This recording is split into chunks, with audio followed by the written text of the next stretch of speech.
बुरे कर्म करके अच्छे भाग्य की कल्पना भी बेकार है। यदि हमारे कर्म अच्छे हैं तो हमारा भाग्य भी सुंदर होगा। नमस्कार प्रिय दर्शकों, आज की हमारी कहानी बहुत ही शिक्षाप्रद, दिल को छू जाने वाली, प्रेरणादायक कहानी है।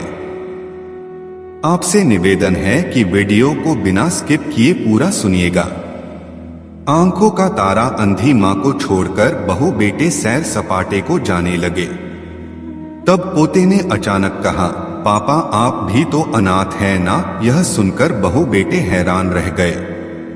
प्रिय दोस्तों, आखिर क्यों उस नन्हे से बालक ने ऐसा कहा? क्या है यह कहानी, आइए जानते हैं। यदि आपने हमारे चैनल को सब्सक्राइब नहीं किया है तो कृपया सब्सक्राइब कर लीजिए, लाइक करिए, शेयर करिए। तो चलिए आगे बढ़ते हैं कहानी की तरफ। आज ललिता जी से गलती से अनदेखी में ही उनके हाथ से उनका चश्मा टूट जाता है।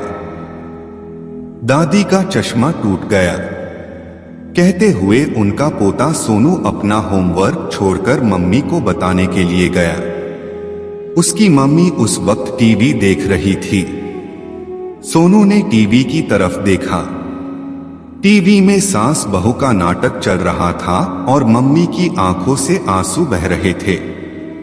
मम्मी दादी का चश्मा टूट गया, लेकिन मम्मी ने कोई जवाब नहीं दिया।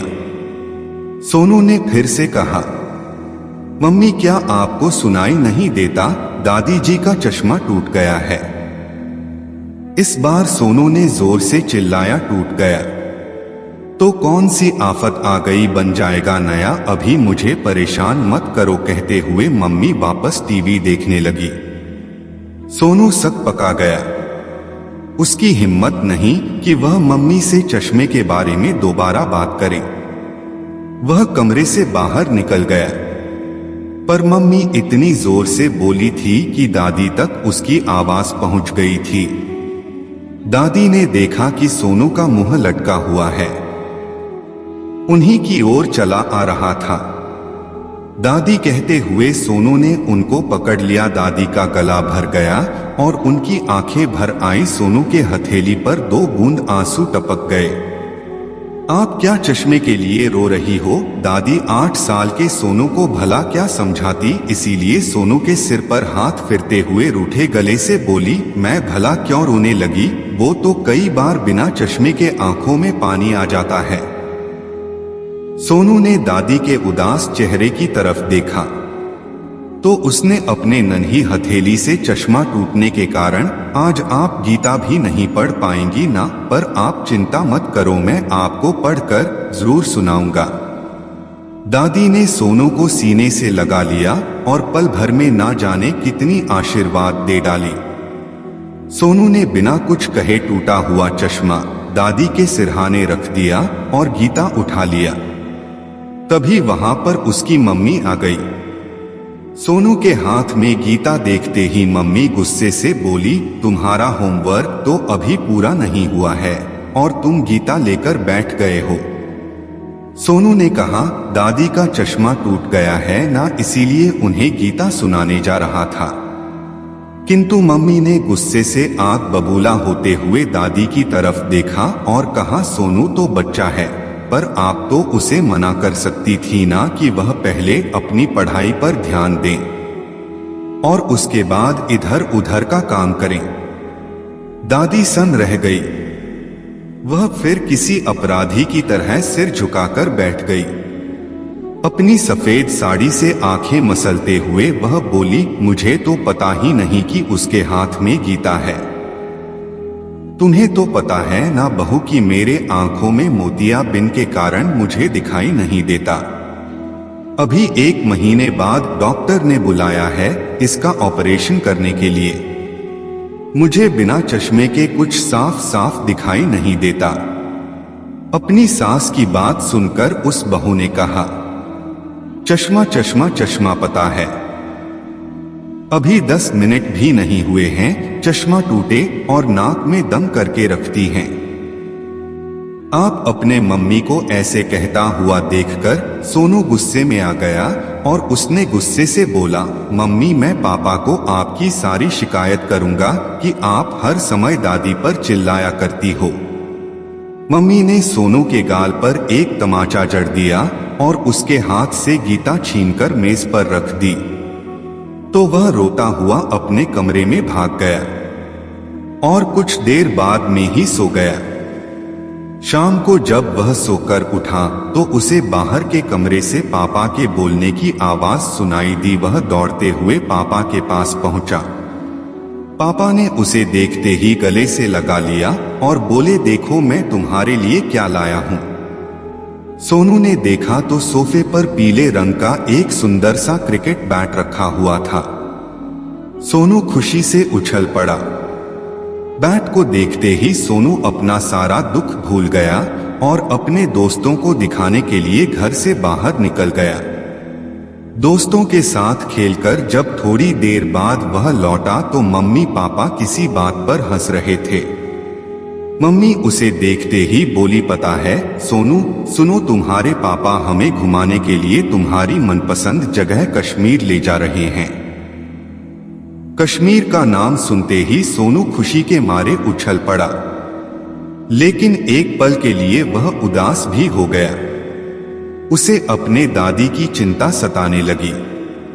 यह दादी के तो चश्मे टूट गए हैं, उन्हें ठीक से दिखाई नहीं देता और पापा इतने पैसे खर्च करके कश्मीर जा रहे हैं। मम्मी मुस्कुराते हुए बोली, अब चलो जल्दी से सब खाना खा लेते हैं, कल पैकिंग भी करनी है।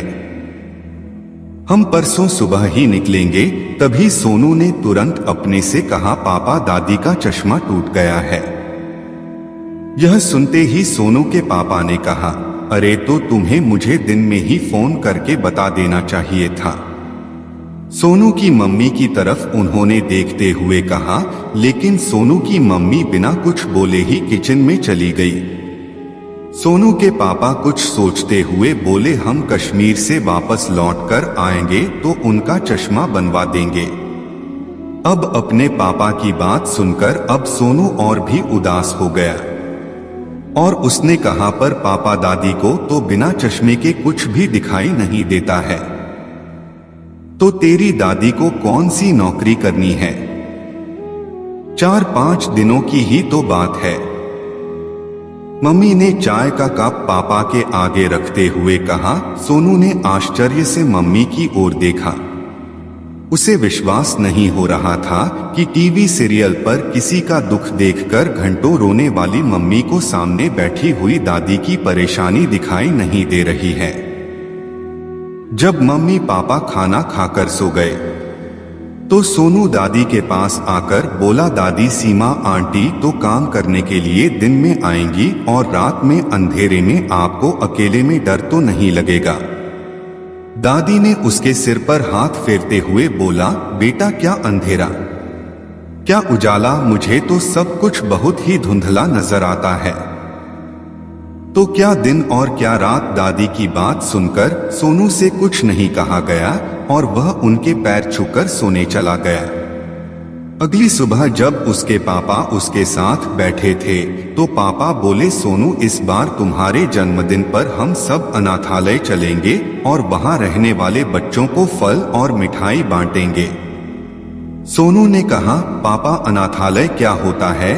अपने बेटे का प्रश्न सुनकर सोनू के पापा ने उसे जवाब दिया, बेटा जिनके मम्मी पापा नहीं होते हैं उन्हें अनाथ कहा जाता है।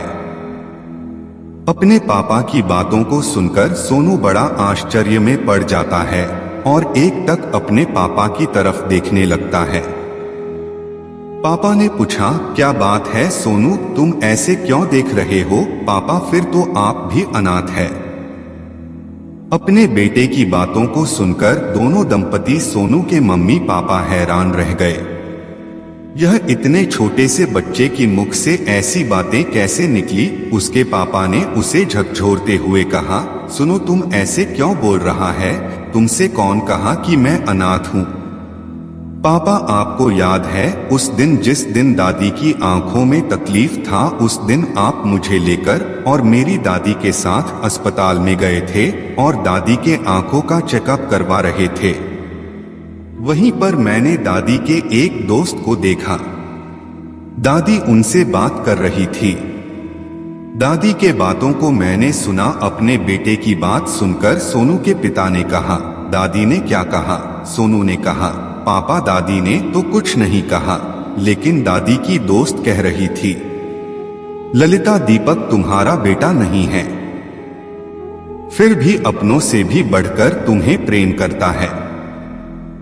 वह अनाथ है, वह तो अनाथ है, लेकिन तुमने उसे पाल पोस कर बड़ा किया और अपना बेटा बनाया।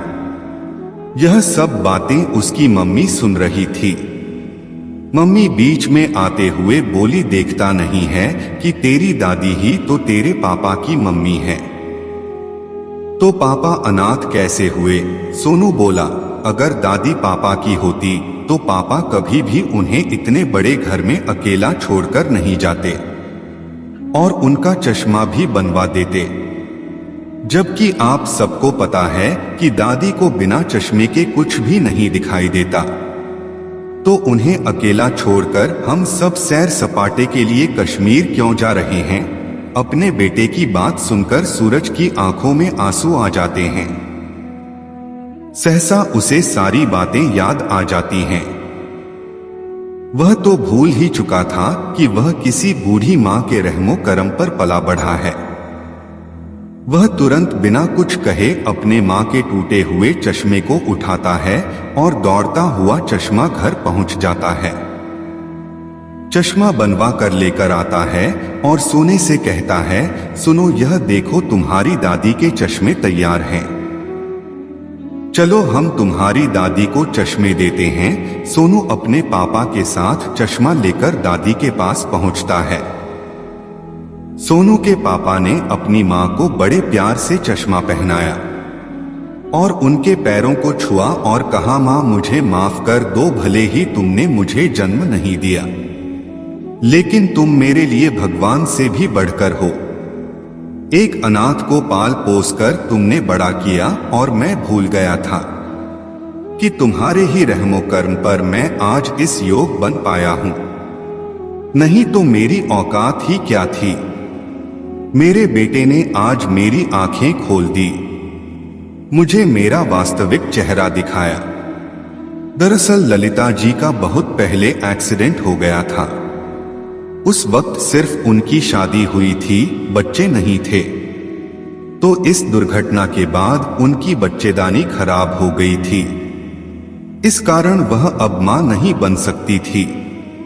उन्होंने अपने पति हजारी जी को बहुत कहा कि वह दूसरी शादी कर लें, लेकिन हजारी जी ने हर बार मना किया। उन्हें डर लगता था कि कहीं दूसरी पत्नी आने पर घर में कलह ना हो जाए। हजारी जी ललिता जी को बहुत प्रेम करते थे। ललिता जी स्वभाव से सुशील संस्कारी थी।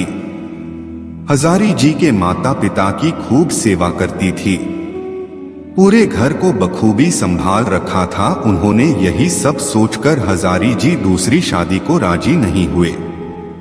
अंत में उन्होंने अनाथालय से एक बच्चे को गोद ले लिया। उन दोनों दंपति ने अपना पूरा जीवन सोने के पापा यानी कि दीपक को समर्पित कर दिया। अपने बेटे के मुख से यह बात सुनकर ललिता जी की आंखों में आंसू भर आते हैं। उन्होंने अपने बेटे को जोर से गले लगा लिया और कहा, बेटा, मैंने सोचा कि तुम रास्ता भटकना शुरू कर दिए हो, लेकिन भगवान का शुक्र है कि मुझे मेरा बेटा वापस से फिर से मिल गया। यह सब बातें सोनू की मम्मी भी सुन रही थी। सोनू की मम्मी भी अपने सासू मां से माफी मांगती हैं।